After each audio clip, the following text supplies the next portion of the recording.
Welcome to the Art and Science of Complex Sales. This is a podcast where we explore how the best B2B sales leaders make the complex simple, drive relationships and revenue, and generally elevate the sales profession.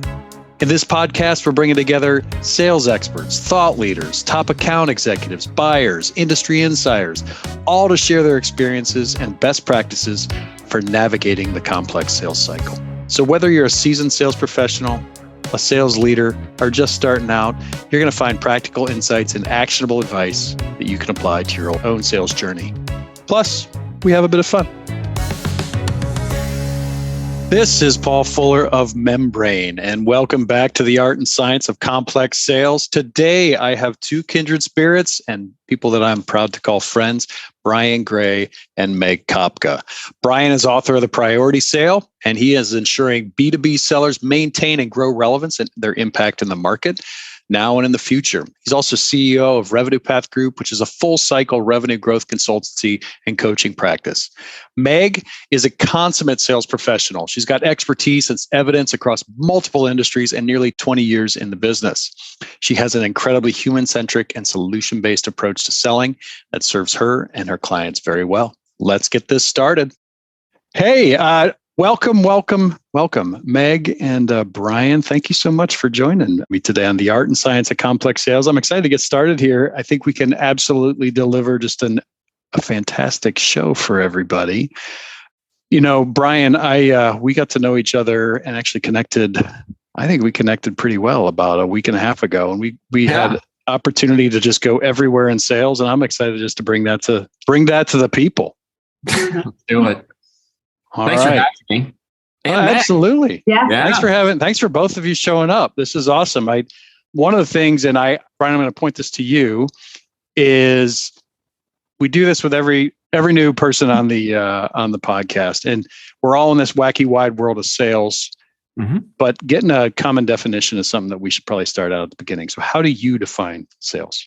Yeah, that's a really good question, because sometimes you have to start by what it shouldn't or what it isn't.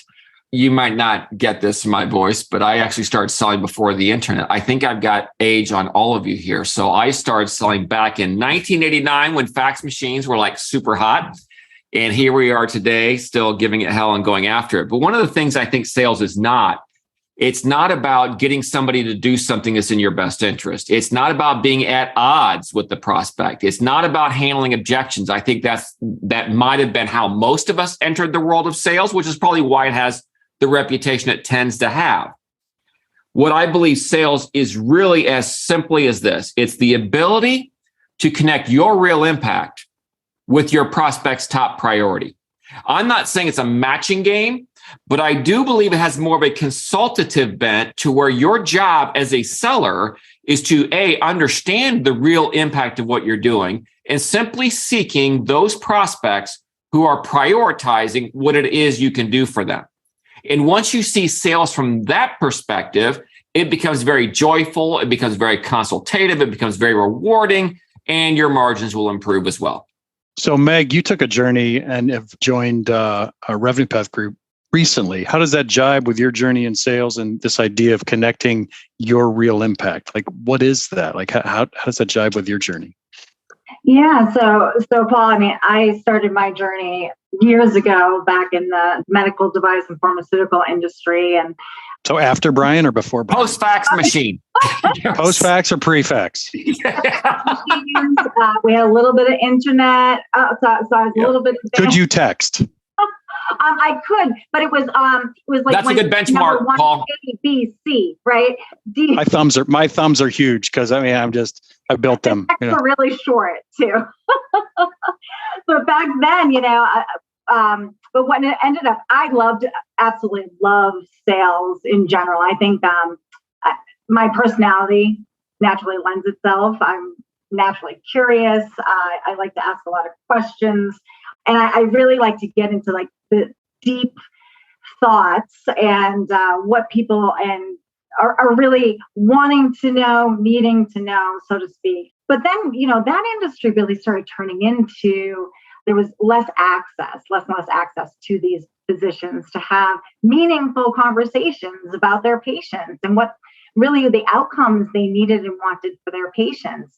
And once that happened, it was like we turned into order takers, coffee delivery, lunch caterers, right? And that's no fun place to be for a salesperson because you're not having what kind of impact can you have when you can't have a real honest, transparent, open conversation, right? And that's what really attracted me to RPG. The second kind of phase of my sales career, I helped build a sales and marketing recruiting firm. And that really ignited the fire and the passion like in my belly for helping salespeople because every single month and talking to all of these both sellers and sales leadership and seeing that they were coming up against these obstacles, right? These objections, these issues in the field, but they weren't equipped to handle any of it or to overcome those objections they were finding. And even leadership, the companies and organizations weren't providing them the tools that they really needed to be successful. So it was really during that point, and I was running the Enterprise Sales Forum, which is a sales networking group here in Boston. And it was to the point where I knew from that point forward, I needed to be a resource to help salespeople because they're just simply they are ill-equipped and unprepared to handle what is now and will be selling in the future. And that is connecting a real impact. Yeah. And so it seems like you guys love what you do. Like, Bryan, why do you love sales? I love it because it's the only career that I found that I'm able to play out visions in my head and help hunt down opportunities. I'm a hunter at heart. I love connecting things for people. To Meg's point of curiosity, I think you can't be a successful seller or get the access you really want without being legitimately curious. And I've built teams. I've been a part of teams. I've built and sold a couple of companies in the past where it was very sales oriented organizations. And I've always loved being on the front side of something where it took someone who could connect an impact to what someone really wants to accomplish, right? So like trying new things or selling new applications. So I always gravitated toward that when I was younger, and it's just been part of my life. I love finding someone's real challenges and understanding their real threats, so that I could help them resolve that and solve that. So it's about being a problem solver. And that's what I've always loved about my career.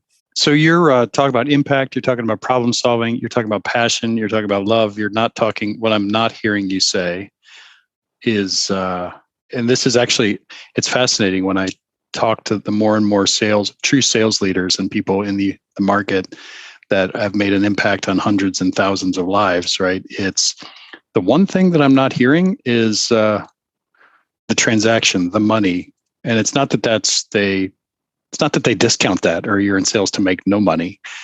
I generally find that the great ones are pursuing their passion and pursuing the things like I want to lead, serve, problem solve, connect to impact instead of, and that's what makes them really successful versus pursuing the dollar and the persuasion method they're just trying to say the exact same words. I mean, is that aligned with what you guys are seeing in market? Yeah, absolutely. What we're seeing now, and I think you're really talking about, what we call the 3 deadly C's, right? So commoditization, compressed selling time, consensus decision-making, where, we're entering the sale really on the buyer's journey. According to Gartner, it's 83% of the buying journey is done before they even want to talk to a salesperson, right? CEOs are not waking up every single morning going, oh, I can't wait till my phone starts ringing. I start getting texts, LinkedIn messages.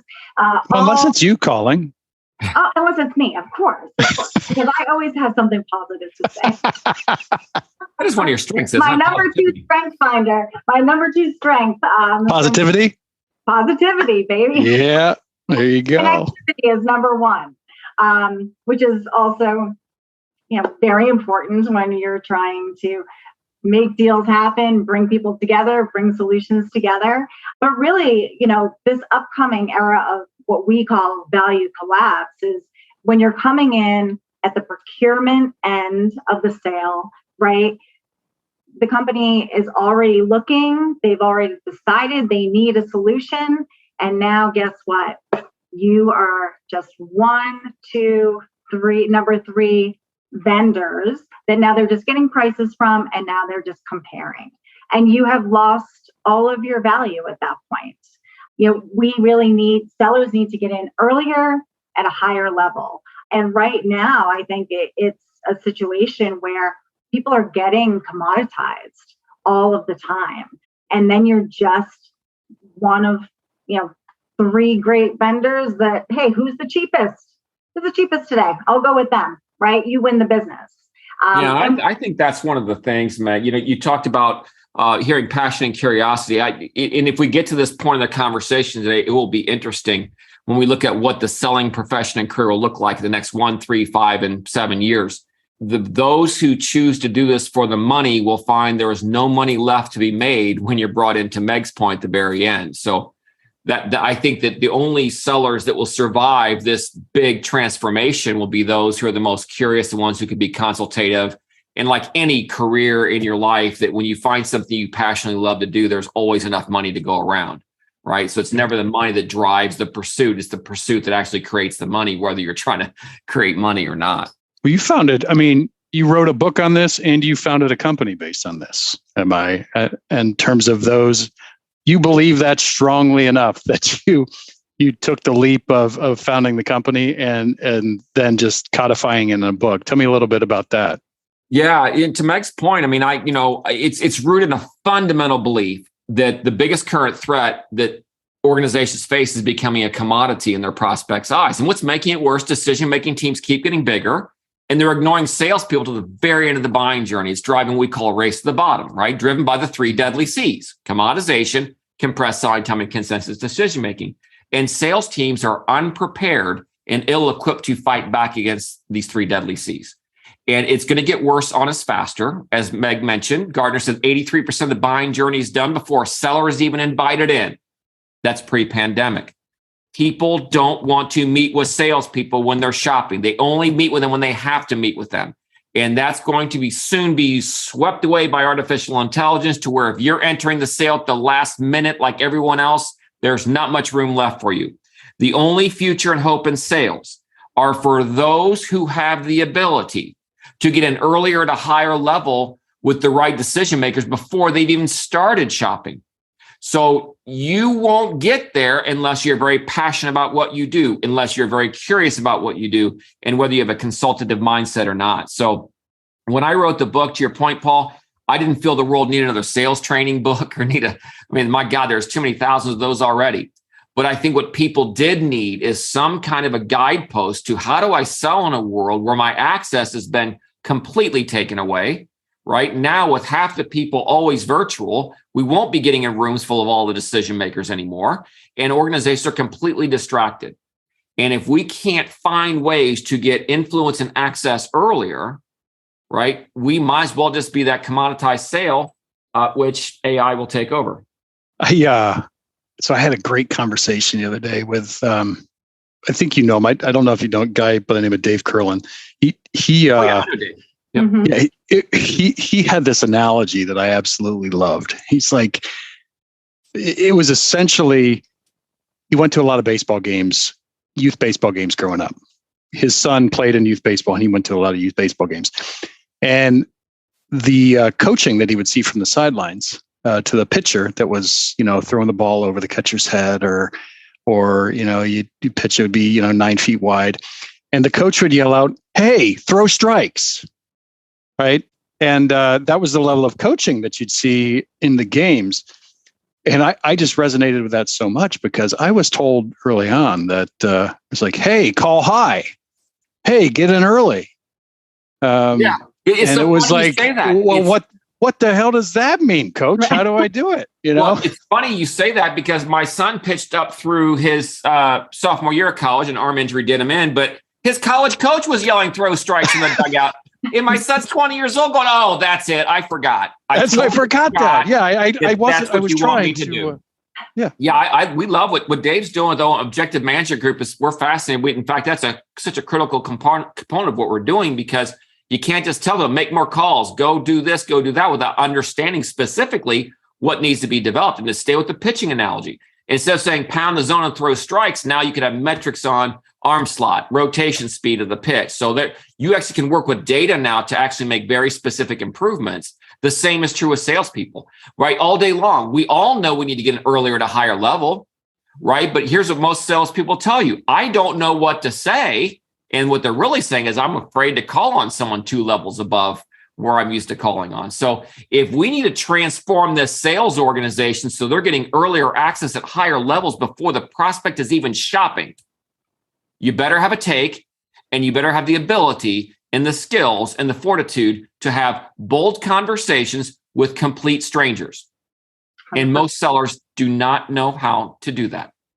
So you talk about, when you talk about transformation, you talk about a transformation. This isn't, hey, Mr. Seller, I'm gonna give you a few scripts that are gonna help you maybe call up time. We're talking about the fortitude, the confidence, the support, the coaching, everything that they need to actually move themselves well up in a sales cycle, and actually into the point when we all talk about it, right? But actually at a point that they're actually learning the priorities. So what are some of the, Meg, maybe you can answer this one. What are some of the, how does that go about? What are some of the things that you do to help organizations make that shift? I was having an interesting conversation the other day with a large organization with a manager, and them talking about the fact that both sales leadership skills, as well as sales skills in these past 2 or 3 years since COVID, have really kind of declined. And what's happening is that, a lot of people, like, their businesses did well, right, during COVID. And they were this has been kind of the years of the inbound lead. Everyone wants to talk about inbound leads and qualified, warm, however you define that. But then sellers like to kind of complain about those leads because they're being brought in with multiple other vendors.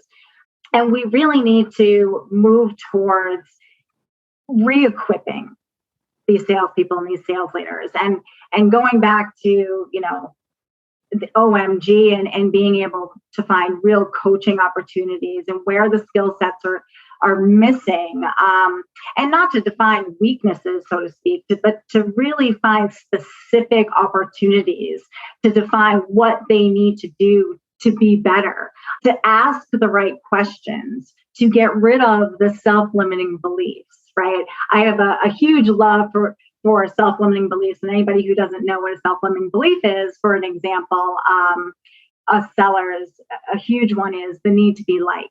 Right. And what that translates into is, okay, it's normal to want to be liked. But if I really need to be liked, that is going to prevent me from perhaps asking those tough questions, or perhaps challenging the views or the old ways of thinking, right, about sales moving forward. So we really equip salespeople and sales leaders to start thinking in a different way, right? To start thinking about what is a priority, what are their business priorities, and how can you first learn about that so that you can align your product or your solution with that company's business priorities. But that comes with asking really great questions and learning how to methodically take this process and to say, we're here now. We're coming in too low. We need to have better conversations. Need to have more detailed conversations. And we have multiple ways, and Bryan can really get into kind of like the dirty details of how. Yeah. Go ahead. No, absolutely. Because I think that you mentioned this is not about a quick fix. And here's what I mean by that. In fact, I spend most of my days in front of CEOs of small and medium-sized businesses who are spending anywhere from $3 to $10 million a year on sales, salaries, commissions, and marketing. And when they see the simple fact that 83% of the buying journey is done before their salespeople are even getting access, it's going to move to 90%, then 95%. And eventually there's no need for salespeople when the prospect's already shopping. They can't continue to spend millions of dollars a year to be brought in at the last minute when everybody looks, sounds, and acts the same. Decision-making teams are getting bigger, right? And it's just that bake-off or a race to the bottom. So they have to fundamentally do something about this. And I think that the next 1 to 3 years, you're going to see the sales function, the revenue function, go through its biggest transformation ever. Because we no longer can wait for a lead to come in to try and win work, which is, if you look at most sales teams, that's how they're built and structured. Marketing leads, for crying out loud, they show up at the worst possible time when the prospect's already shopping. If you talk to a seller, if you wanted to see your margin get erased or evaporated, show up when the prospect's already shopping. If you want to grow your margin, create some market share, you got to go meet people before they've even started shopping. So how do you get an organization to completely look at selling differently to where I need earlier access at a higher level, right? We have to be able to define what it is that you do from a real impact perspective. You've got to be able to fully understand the threats that your highest level prospects are dealing with. And you've got to connect the two together, Paul, and do it in a way where if someone reaches out in 30 seconds or less, you can have a meaningful conversation about what matters most to their brain. You can do that. Yeah, that is, and that goes all the way back to your definition of sales, right? Which I wrote down here, your real impacts with your prospects first priority. So that takes a lot of work to get to.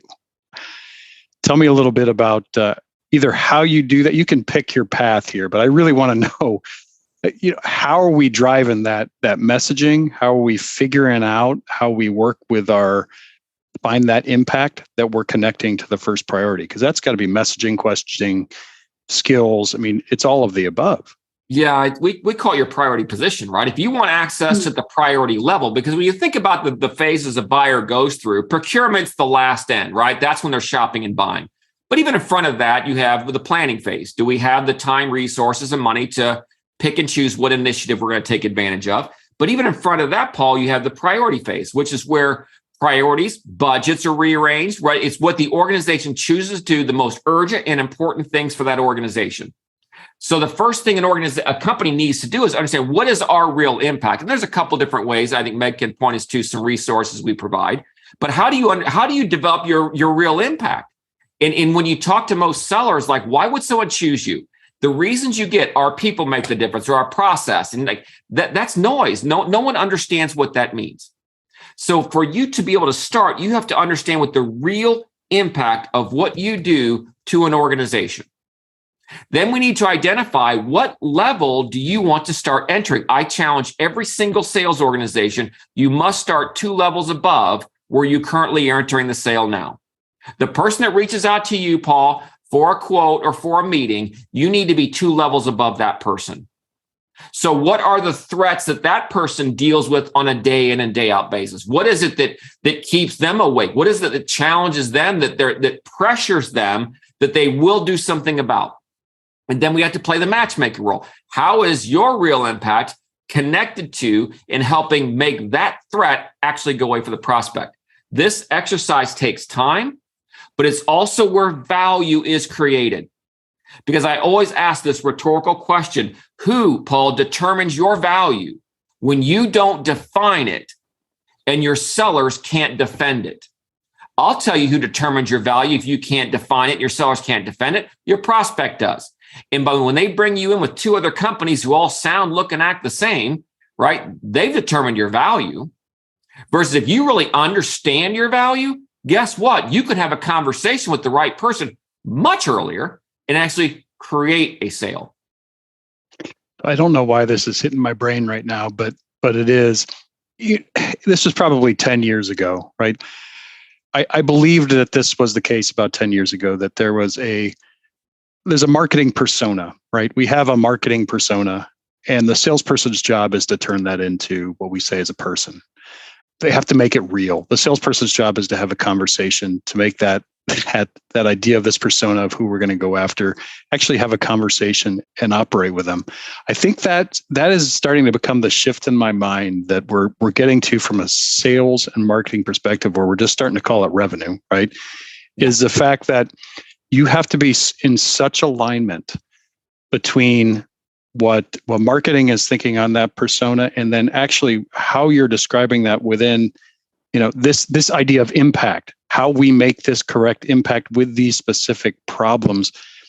We all have to be able to do that really, really well at all levels of the company, and it's not separate. And then sales is just the act of then being able to ask a couple more questions on top of that. But even marketing is asking those questions, right? We should be doing that the whole time at the top level. So can I add to that, Paul, real quick? Because you're onto something, and this is why this is important. Earlier, I've said it a couple times that you actually have to go create a conversation with a complete stranger who is not looking for a solution. They're seeking, but they're not shopping for a solution, right? And that scares most people because they don't know what to say. So here's a couple tips. When people say, hey, Paul, I've heard great things. What do you do? Do not tell them what you do, because what you do gets quickly commoditized or discounted, right? And there's not a lot of value there. I shared with you earlier what we say to people as an example. When someone said, Bryan, I've heard great things about you. What you do? What do you do? I said, Paul, what we believe is the biggest current threat you face is becoming a commodity in your prospect's eyes. And you know what's making it worse? Decision-making teams are getting bigger, and they're ignoring your salespeople to the very end of the buying journey, driving a race to the bottom. And we believe, Paul, that your sellers are unprepared and ill-equipped to fight back against these three deadly C's, right? I kind of shortcut it a bit. Mm-hmm. What will invariably happen for our ideal prospect is they will say, wow, that's exactly what's happening to me. And what that means to me is I found a priority of theirs. May not be the tip-top priority, but I've built enough trust. And trust is built, as Simon Sinek says, when people believe the same thing. So when I share a belief with you, which we have to do as sellers, because we're the ones asking for time or attention, got to have a take. Here's my take, Paul. We believe this. And what will happen if my ideal prospect will say, that's what's happening to me. How do you help? Or, well, my gosh, we saw that the other day. That just happened on the opportunity. And so these conversations start themselves. But you, as a seller, has to lead. You have to lead with a proper take. Mm-hmm. And it's only that take only happens. I call it your priority pitch, which is no different than an elevator pitch, when you understand the real impact of what you do. Because you know what we really do for companies, Paul? We help them get earlier access at higher levels because we prepare and equip sales teams, right? So we have to be able to speak to our solution, but nowhere in any of this did you hear, well, we do priority positioning and we do sales messaging. We build sales decks that win and we develop sellers. Who wants to pay for that? Mm-hmm. I've got 86 companies that want to do that for me, but no one's come along and understands my world in a way like you just said it. Companies have to. This is job one, right? Before you go, I reckon anybody listening that wants to make the right next step, do not go hire another sales trainer. You better develop out your priority positioning because the world's accelerating around you. Your sellers are less and less vital to the sale. And we wish that weren't the case. And we need to fight for access. The only way you're going to get access is when you can articulate your impact in a way that speaks to a prospect's threat. Well, can I challenge you on one thing that you just said there? Please. You just said the seller is less and less vital to the sale, but what I heard you just say is that the seller is more and more vital to the sale. Thank it's you for just clarifying. Where the seller comes in.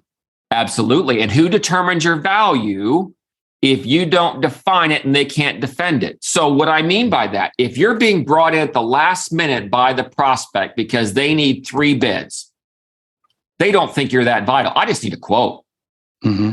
In fact, they'll just say, I'll just go to AI to help me. We're in the first inning of a 9-inning game with ChatGPT or whatever AI app you want to say. But my point is when the prospect is shopping and you have no defined impact and your sellers can't defend it, your prospect owns your value now. You're not that relevant to them. So yes, you did uncover this because salespeople, true salespeople, are more vital than ever, but not if they're just going to help provide quotes and get information back to prospects because they're asking. Yeah, I think that I am in complete agreement with you. That part of the job is dying. And that part of the profession, if I really look at the profession and you want to be great, I completely agree. But when you get that marriage and the stuff that you're doing right now is so, I mean, our vision, right, is to elevate the sales profession is so critically important.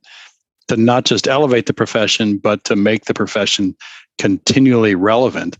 How are you seeing this, Meg, in market? Like, what are some of the can you have a transformation story that you can tell me? Like one of your favorites? Actually, there's a great transformation story. We hear so many different stories from this one client of ours, but they just made this like 3.5-minute video all about specific case study of one of their clients. And this is a customer that is in the manufacturing business, but in the down and dirty, kind of an American success story as well, right? They're doing grinding wheels, right? They're in foundries with guys who are just getting their bodies beaten up every single day, but they want to increase throughput, right? They want to be able to help their customers save time, save money, but really align with their priorities. And that means, safety and less injuries on the job and products that last longer, right? So that they can complete more projects. And even if they cut 10 minutes, per day, 20 times a day, that's huge. And so this client came to us a little bit over a year ago, and nobody in their industry then and now are talking about priorities, right? They're going into these factories and they're going to manufacturers and just saying, okay, how many of this SKU do you need? How many of that SKU? Well, but our client learned how to connect their real value with the client's business priorities of safety, of saving money, of saving time, of solving supply chain issues, right? And they finished their year last year. And really what happens, let me back up a little bit, Paul. What we find too is that managers and leadership, where they go, so too will their sales teams, right?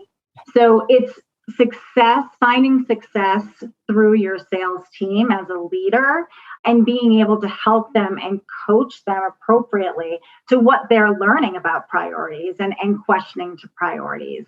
And this organization embraced the priority sale and made it the common language throughout their company. And they finished, I forget the percentage above goal, Bryan. Do you remember the exact percent? But they blew it out at the end of last year, and they're having an amazing first quarter. And they 100% dedicate their success to what they've learned about the priority sale and about how to really align themselves and become more partners, right? And that also came from, if you think about when you were saying earlier about marketing and messaging, right? So often, I feel like in my career, I've experienced and heard many stories where the messaging that the buyer needs to hear in order to take an action of buying is not necessarily the message that is coming down through marketing or through your collateral that you tend to drop off, right? We really need to be, and Bryan can touch way more on this about the primitive brain versus the rational brain, but the messaging is so important in how you communicate your value, right? We concentrate on messaging that is geared towards the primitive or reptilian brain. And I point here, like everyone can see me point here. You're not just messing with your hair. Okay. Yeah, good. I'm not fixing my hair. I'm pointing to that part of my brain. And so our primitive brain is what keeps us alive, right? It responds to the threats and the fears that we have. It is the part of our brain that makes us take action. And if we don't appeal to that part of the brain, then we're just going to be one of 17 great ideas that never get acted on, because we never make them a priority. We're never creating that messaging that hits that primitive brain that makes you say, oh my goodness, this is what's happening to me. This is threatening my business. This is threatening my revenue. And I have got to act, because what Bryan is telling me, I believe as well. We are sharing this and I need to do something about it now. This just took a turn. This is really cool. So, Bryan, tell me a little bit more about this idea of, we got Meg up there driving. She's got driving revenue with a manufacturing company, doing through training, through messaging, through coaching. And then we take this reptilian brain. Like, tell me, where does that come from? Like, I get it. I get it. But came out of nowhere. Well, let's think about how we prioritize what it is we do, right? So if you want to crack the brain into, we have the rational brain and the primitive brain. You'll hear some Daniel Kahneman. He was actually won a Nobel Prize in behavioral economics around his book Thinking Fast and Slow, and he calls it System 1, System 2. System 1 is the primitive brain. System 2 is the rational brain. And what all the research has shown and has proven is that our primitive brain is in charge of decision making. More than 90% of all decisions happen at the primitive brain level. This really becomes the root of your priority position, because what you're trying to do as a seller is you're trying to get access earlier at a higher level. And I want someone to say, wow, that's exactly what I'm experiencing. I want to talk to you about that. And this is also proof that facts, figures, logic, and data never drive a decision. They only reinforce a decision that's already been made. But when you understand how the brain makes a buying decision, your primitive brain is responsible for making sure that all my threats, both physical and social threats, are mitigated. So our brains always seek to avoid danger, to avoid threats. That's really what drives all of our behaviors, whether you're inside an organization or a home.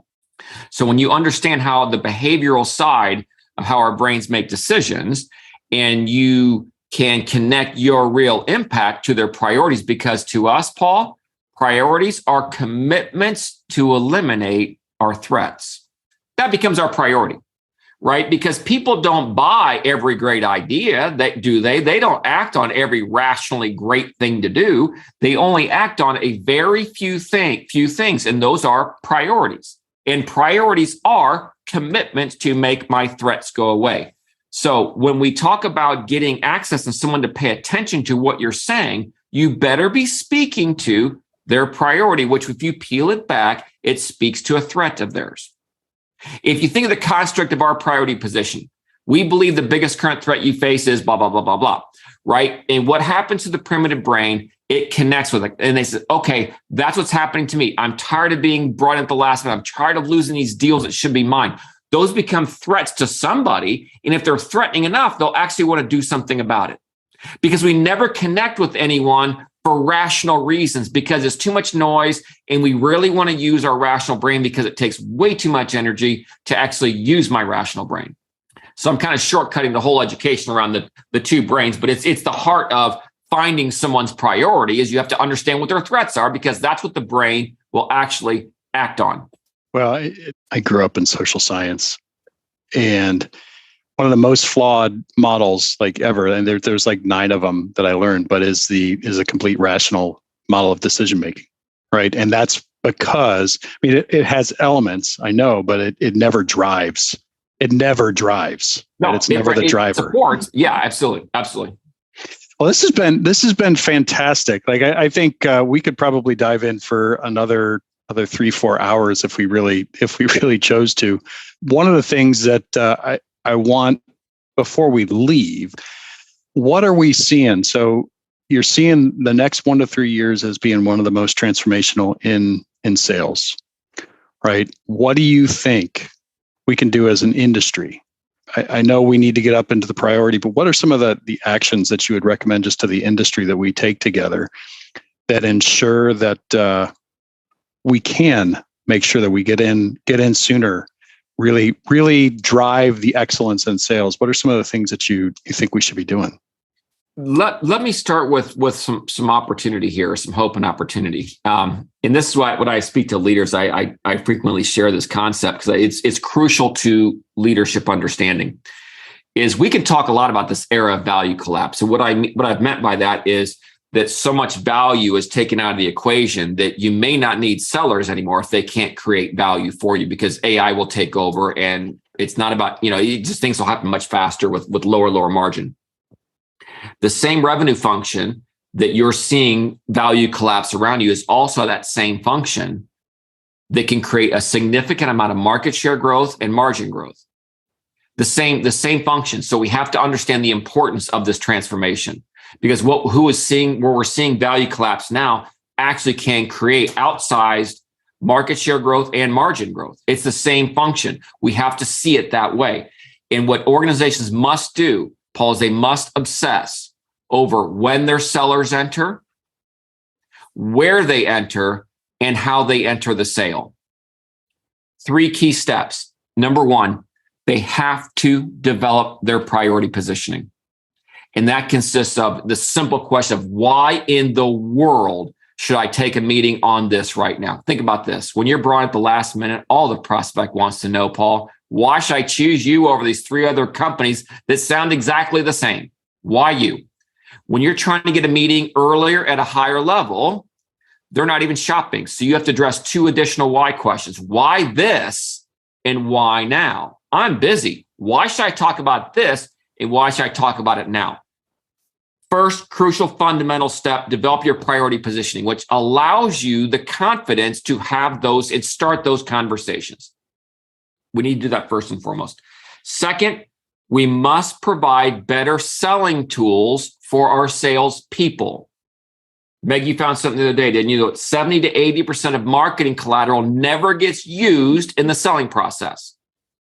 What are brochures? They're cut sheets on features and benefits. That's not going to get you a meeting when the prospect's not even looking yet.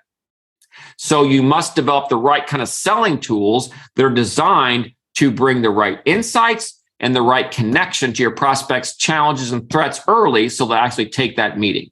So we need access, we need the right tools, and third, we must upskill our sellers. I'm going to plug Dave Curlin's company, Objective Management Group. It's fundamental to us and what we do, because when you understand, if you believe what we believe, that we need better access earlier at a higher level with influential people, I'm telling you, sellers are not upskilled appropriately to make that happen.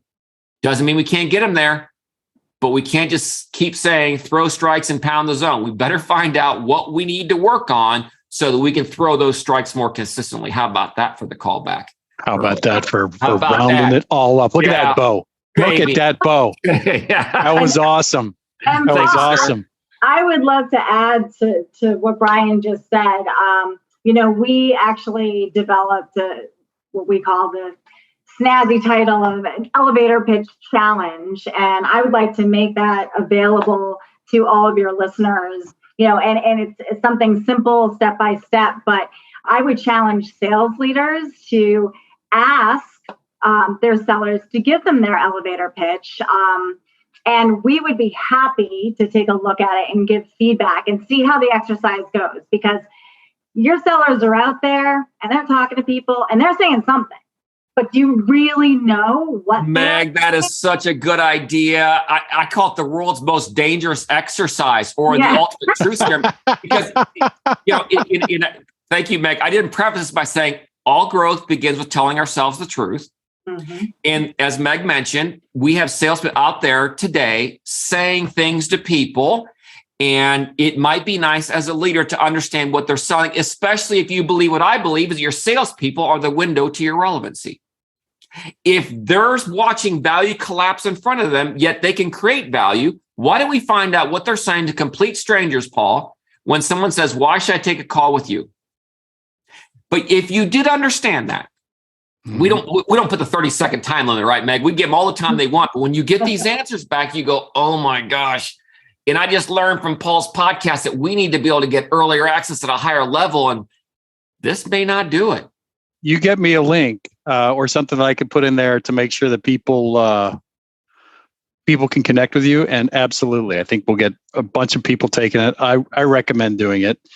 I think it could be awesome. I mean, one of the things, because I go back to your we believe statement, and one of the things that's really impactful about this, you just talked about Dave's company, but I firmly believe, as you do, like we need to implement really strong methodologies that help people move up, methodologies and messaging, right? Absolutely 100%. We got to empower people, empower the reps through coaching, and we have to enable them. You say not enough sales tools. Like, I couldn't agree more, right? We have to empower people through both technology and tools that helps them do these things and helps them do them more effectively. And it's got to be, back to your point of putting a bow on things, it's got to be a bow. It can't be I don't think companies can do it piecemeal, because if you try and do it piecemeal, if you try and go after things piecemeal, you get piecemeal results. You get one or two sellers that are good, one or two sellers that know how to use the system, and then know how to,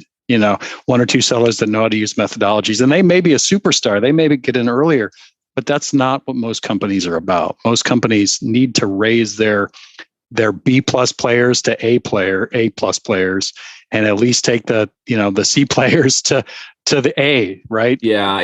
Doing that, making that top 50% shine is critical, I think, in getting all those pieces together, which is why we have such good conversations, because we can sit here and ramble on this stuff fundamentally about how to empower sales. You have to do this because we haven't talked much about the world of acceleration, but that's really what's driving the demise of the traditional sales role. And accelerations where not just the rate of change, but the speed of the rate of change is accelerating at the same time. And to your point, your idea about point solutions, a little bit here and there does nothing but create friction.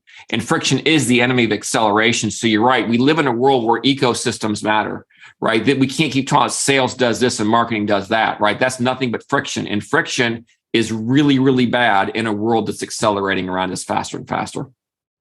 I need to have you back on, both of you, to talk about the rule of acceleration. I actually just had that conversation with my kids last night.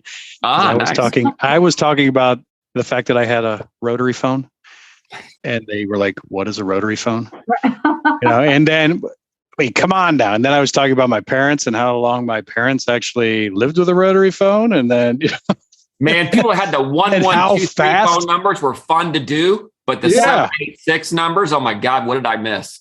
No call waiting. Goes back. No caller ID. You had to answer the phone to see who. We answered the phone. We actually talked to people. We had conversations. Let's bring it back. Right. So, well, it's funny. I talk about fax machines. I love the question of Meg was texting out when you were when you started career. That's another. I like that, a watermark in our sales career where people texting. Yeah. How well trained are your thumbs is the question you ask there. Because if you've been doing it since the start of texting, right? Yeah. How about texting on the old phones? We had to hit the F. You had to hit 3 times the 3 button. Yeah, 3 button, and then if you wanted an exclamation point, it was like 9. You had to go after. Come on now! Oh, I missed it on that time around. I got to go back. Awesome. Hey, how do people? We are going to put the link in for the elevator pitch challenge, the priority pitch challenge. That is awesome. Let's make that happen. How do people get a hold of you two, regardless if they don't click that link? How do they connect? 2 ways. I think number one, beatvaluecollapse.com. Beatvaluecollapse.com, which is what we must do as sales leaders. Value collapse will happen right in front of you, yet this is the time to start doing something about it. Also, you can find us at therevenuepathgroup.com. We'll put links to both Meg and I in the elevator pitch challenge. I do ask that you do that. There's no obligation, nothing. The only responsibility is for you to find out the truth of what your salespeople are saying at their moment of truth, right? You got them in front of a complete stranger and they've got to win them over. So I think that's the first crucial step. So one of those 3 ways would be great. Can they fax you the results? No, please no fax. On the curly paper. And something else, Paul, too, that we've developed. We developed a 90-minute webinar of how to become a priority to really introduce the concept, to kind of dip your toe in the water, see what it's about. And anybody can come. I'll send you the link for that too. But we have them once a month. That'd be great. Yeah, people can Awesome. Well, hey, it has been both an honor and a pleasure to work with you both and to have this session with you both. I think it's gonna, heck, who could not like listening to the 3 of us? Come on. I'm down with that, Paul Fuller. Yes, exactly. You did a great job. You are the host with the most, my friend. That's right. Thank you. I appreciate it. No, this has been awesome. And we're just privileged to have you as Membrain partners. Thank you so much for being on the pod. And until next time, which we are going to be talking about, rule of acceleration. Thank you so much. We'll sign off now. Thanks, Paul. Thanks, Meg. Thank you so much for listening to the art and science of complex sales. This podcast is sponsored by Membrain and our partners from around the globe. Here at Membrain, we believe that B2B sales is at a crossroads. Due to decades of quantity-based prospecting, information overload, and really a shift towards efficiency over service and pitching over leadership in sales, customers are saying enough is enough. They're tuning out average performers and choosing to take most of the buying journey on their own. This results in up and down sales results, forecasts that are all over the place, and salespeople that are half committed due to the fact that they're having poor results and they have an inability to truly connect with customers. We believe the road successful companies are taking to combat this is threefold. Number one, training to create leaders and executives across all areas of the team with strong habits and sales methodologies that bring value. Number two, technology. Technology that focuses and helps a salesperson succeed and reinforces great habits, rather than wasting their time on filling out fields for reporting or wasting their time on spamming customers that have no interest in ever buying. Third, talent. And I'm talking about talent that's empowered and emboldened to make a difference for their customers and their companies. So where are you on that journey? Membrain and our network of partners across the globe are here to help and to elevate the sales profession. We streamline critical technology by combining CRM, training and enablement, and more into one seamless platform. We drive best-in-class methodologies through our partners. They provide the top thought leadership methodologies and resources from across the globe. And our collective efforts are dedicated to recruiting, training, coaching, and empowering, and measuring the habits of the top teams in the world to ensure success. Join us at membrain.com to learn more. And thank you so much for listening.